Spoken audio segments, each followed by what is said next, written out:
Good morning, friends. I hope everyone had a good weekend.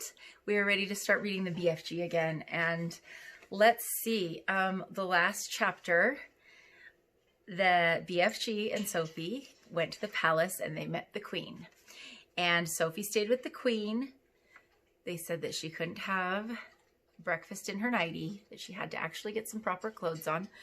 And the BFG went around and they're getting all ready for breakfast and to have their meeting. So this is pretty exciting. My goodness, do you guys hear that? That's my dog. He's eating.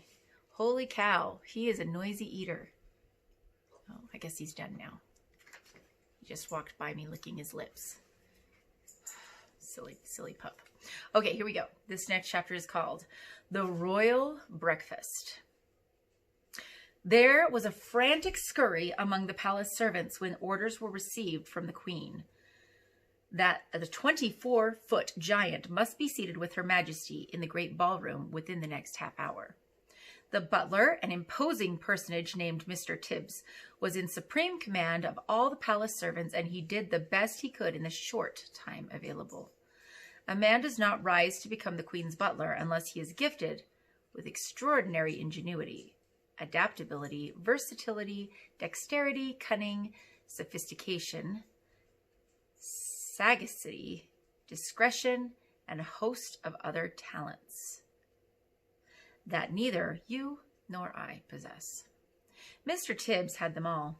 He was in the butler's pantry sipping an early morning glass of light ale when the order reached him. In a split second, he had made the following calculations in his head. If a normal 6-foot man requires a 3-foot high table to eat off a 24-foot giant would require a 12-foot high table. See, this is why math is important. I mean, you never know when you're going to just randomly have a 24-foot giant show up and want to have breakfast. And you need to know how tall of a table he needs. See, this is why we go to school. Everything Mr. Tibbs told himself must be multiplied by 4. 2 breakfast eggs must become 8. 4 rashers of bacon must become 16. 3 pieces of toast must become 12. And so on. These calculations about food were immediately passed on to Monsieur Papillon, the royal chef. Mr. Tibbs skimmed into the ballroom. Butlers don't walk. They skim over the ground, followed by a whole army of footmen. The footmen all wore knee breeches. Breeches is like shorts. And every one of them displayed beautifully rounded calves and ankles. There is no way you can become a royal footman unless you have a well-turned ankle.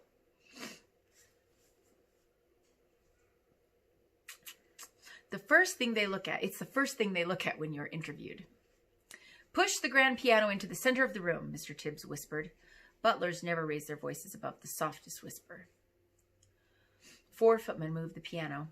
Now fetch a chest of drawers and put it on top of the piano, Mr. Tibbs whispered. 3 other footmen fetched a very fine Chippendale mahogany chest of drawers and placed it on top of the piano. That will be his chair, Mr. Tibbs whispered. It's exactly 8 feet off the ground. Now we shall make a table upon which this gentleman may eat his breakfast in comfort. Fetch me 4 very tall grandfather clocks. There are plenty of them around the palace. Let each clock be 12 foot high. 16 footmen spread out around the palace and find the clocks. They were not easy to carry and required 4 footmen to each one. Place the 4 clocks in a rectangle 8 feet by 4 alongside the grand piano, Mr. Tibbs whispered. The footman did so. Now, fetch me the young princess's ping-pong table. The ping-pong table was carried in. Unscrew its legs and take them away. This was done. Now place the ping-pong table on top of the 4 grandfather clocks, Mr. Tibbs whispered. To manage this, the footmen had to stand up on step-ladders. Mr. Tibbs stood back to survey the new furniture.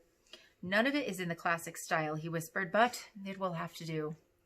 He gave the orders that a damask tablecloth should be draped over the ping-pong table, and in the end, it really looked quite elegant after all. At this point, Mr. Tibbs was seen to hesitate. The footmen stared at him, aghast. Butlers never hesitate. The footmen, not even when they are faced with the most impossible problems. It is their job to be totally decisive at all times. Knives and forks and spoons, Mr. Tibbs was heard to mutter. Our cutlery will be like little pins in his hand. But Mr. Tibbs didn't hesitate for long.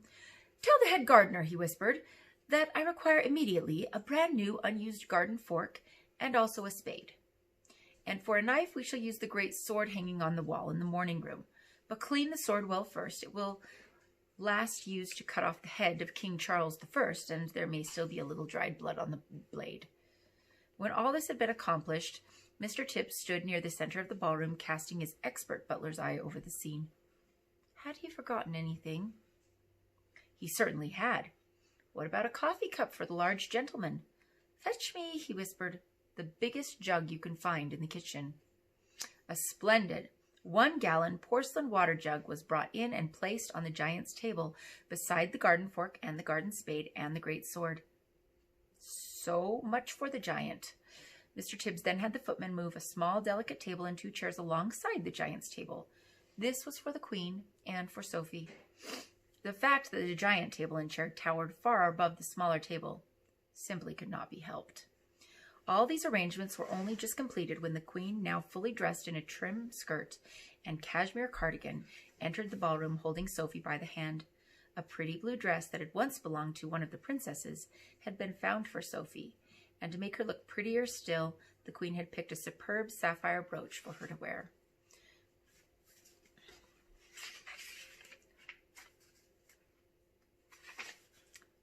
And had pinned it on the left side of Sophie's chest.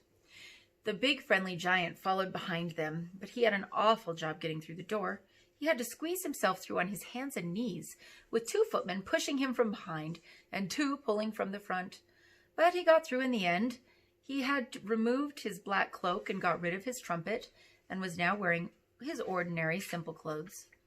As he walked across the ballroom, he had to stoop quite a lot. Stoops when you hunch down. Like if it's low and you're stooping. Like this is you're standing up straight. If you wonder, you stoop. Because of this, he had to stoop quite a lot to avoid hitting the ceiling. Because of this, he failed to notice an enormous crystal chandelier. Crash! Went his head right into the chandelier. A shower of glass fell upon the poor BFG. Gunghummers and bogwinkles, he cried. What was that? It was Louis XV, the Queen said, looking slightly put out. He's never been in a house before, Sophie said. Mr. Tibbs scowled. He directed the footman to clear the mess, and then with a disdainful little wave of his hand, he indicated to the giant that he should seat himself on the chest of drawers on top of the grand piano. What a fizz-whizzing, flush-bunking seat, cried the BFG. I is going to be bug as a snug in a rug up here. Does he always speak like that? The Queen asked. Quite often, Sophie said. He gets tangled up with his words. The BFG sat down on the chest of drawers piano and gazed in wonder around the great ballroom. By gumdrops, he cried. What a spiffling whoopsie room. We is in. It is so gigantuous. I is needing biculars and telescopies to see what is going on at the other end. Footmen arrived carrying silver trays with fried eggs, bacon, sausages, and fried potatoes. At this point, Mr. Tibbs suddenly realized that in order to serve the BFG at his 12-foot-high grandfather clock table, he would have to climb to the top of one of the tall step ladders. What's more, he must do it balancing a huge warm plate on the palm of one hand and holding a gigantic silver coffee pot in the other. A normal man would have flinched at the thought of it, but good butlers never flinch. Up he went and up, while the Queen and Sophie watched him with great interest. It is possible that they were both secretly hoping he would lose his balance and grow crashing to the floor. But good butlers never crash. At the top of the ladder, Mr. Tibbs, balancing like an acrobat, poured the BFG's coffee and placed the enormous plate before him. On the plate, there were 8 eggs, 12 sausages, 16 rashers of bacon, and a heap of fried potatoes. What is this, please, your Magister? The BFG asked, peering down at the Queen. He has never eaten anything except schnozcumbers before in his life, Sophie said. They taste revolting. They don't seem to have stunted his growth, the Queen said. The BFG grabbed the garden spade and scooped up all the eggs, sausages, and bacon and potato in one go and shoveled them into his enormous mouth. By goggles, he cried. This stuff is making schnozcumbers taste like swashwallop. The Queen glanced up, frowning at Mr. Tibbs, looking down at his toes, and lips moved in silent prayer. That was only one titchy little bite, the BFG said. Is you having any more of this delunctuous grubble in your cupboard, Magister? Tibbs, the Queen said, showing her true regal hospitality, fetch the gentleman another dozen fried eggs and a dozen sausages. Mr. Tibbs swam. Sorry, I'm getting a phone call. Mr. Tibbs swam out of the room, muttering unspeakable words to himself and wiping his brow with a white handkerchief. The BFG lifted the huge jug and took a swallow. Ouch! He cried, blowing a mouthful across the bottom. Please, what is this horrible swig pill? I is drinking, Magister. It's coffee, the Queen told him, freshly roasted. It's filthsome, the BFG cried out. Where's the frobscuttle? The what? The Queen asked. Delumptuous frizzy frobscuttle, the BFG answered. Everyone must be drinking frobscuttle with breakfast. Magister, then we can all be whiz-popping happily together afterwards. What does he mean? The Queen said, frowning at Sophie. What is whiz-popping? Sophie kept a very straight face. BFG, she said. There is no frobscuttle here, and whiz-popping is strictly forbidden. What? Cried the BFG. No frobscuttle? No whiz-popping? No glumptuous music? No boom, boom, boom? Absolutely not, Sophie told him firmly. If he wants to sing, please don't stop him, the Queen said. He doesn't want to sing, Sophie said. He said he wants to make music, the Queen went on. Shall I send for a violin? No, Your Majesty, Sophie said. He's only joking. A shy little smile crossed the BFG's face. Listen, he said, peering down at Sophie. Isn't having any frobscuttle here in the palace. I can still go whiz-popping perfectly well without it, if I is trying hard enough. No, cried Sophie. Don't. You're not to, I beg you. Music is very good for digestion, the Queen said. When I'm up in Scotland, they play the bagpipes outside the window while I'm eating. Do play something. I has your Magister's permission, cried the BFG, and all at once he let fly with a whiz-popper that sounded as though a bomb had exploded in the room. Whoopee! Shouted the BFG. That is better than baglepipes, is it not, Magister? The Queen jumped. It took the Queen a few seconds to get over the shock. I prefer the bagpipes, she said, but she couldn't stop herself from smiling. During the next 20 minutes, a whole relay of footmen were kept busy hurrying to and from the kitchen, carrying third helpings and fourth helpings and fifth helpings of fried eggs and sausages for the ravenous and delighted BFG.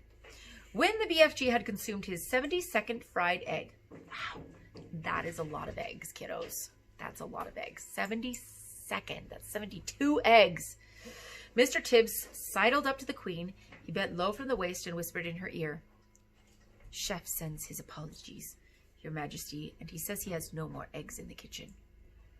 What's wrong with the hens? The Queen said. Nothing's wrong with the hens, Your Majesty, Mr. Tibbs whispered. Then tell them to lay more, the Queen said. She looked up at the BFG. Have some toast and marmalade while you're waiting, she said to him. The toast is finished, Mr. Tibbs whispered, and the chef says there is no more bread. Tell him to bake more, the Queen said. While all this was going on, Sophie had been telling the Queen everything, absolutely everything, about her visit to Giant Country. The Queen listened appalled. When Sophie had finished, the Queen looked up and at the BFG, who was sitting high above her. He was now eating a sponge cake. Big friendly giant, she said. Last night those man-eating brutes came to England. Can you remember where they were the night before? The BFG put a whole round sponge cake into his mouth and chewed it slowly while he thought about this question. Yes, Magister, he said. I do think I is remembering where they said they was going the night before last. They was galloping off to Sweden for the Sweden sour taste. Fetch me a telephone, the Queen commanded. Mr. Tibbs placed the instrument on the table. The Queen lifted the receiver. Get me the Queen of Sweden, she said. Good morning, the Queen said. Is everything all right in Sweden? Everything is terrible, the King of Sweden answered. There is panic in the capital. 2 nights ago, 26 of my loyal subjects disappeared. My whole country is in a panic. Your 26 loyal subjects were all eaten by giants, the Queen said. Apparently, they like the taste of Swedes. Why do they like the taste of Swedes? The King asked.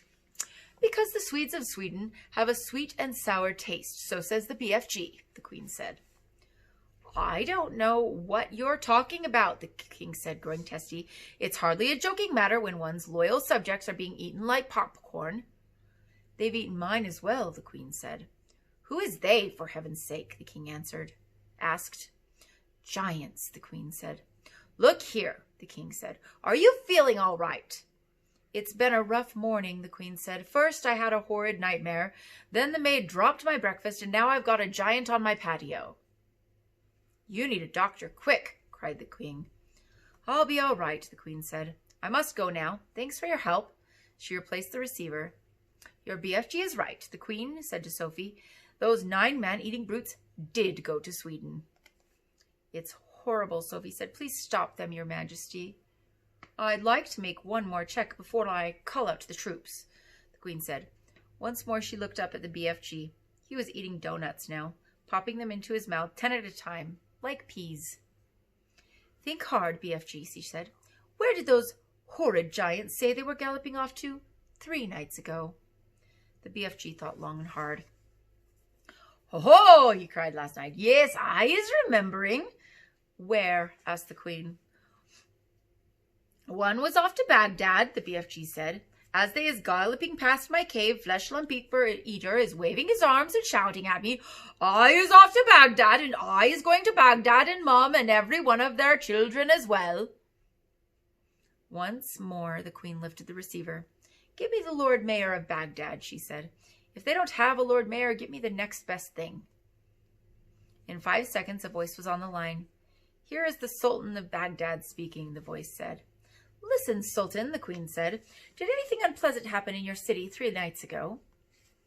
Every night unpleasant things are happening in Baghdad, the Sultan said. We are chopping off people's heads like you are chopping parsley. I've never chopped parsley in my life, the Queen said. I want to know if anyone has disappeared recently in Baghdad. Only my uncle, Kalpa Harun al-Rashid, the Sultan said. He disappeared from his bed 3 nights ago, together with his wife and 10 children. There you is, cried the BFG, whose wonderful ears enabled him to hear what the Sultan was saying to the Queen on the telephone. Flesh Lump Eater did that one. He went off to Baghdad and Mum and all the little childers. The Queen replaced the receiver. That proves it, he said, looking up to the BFG. Your story is apparently quite true. Summon the head of the army and the head of the Air Force immediately. The next chapter is called The Plan.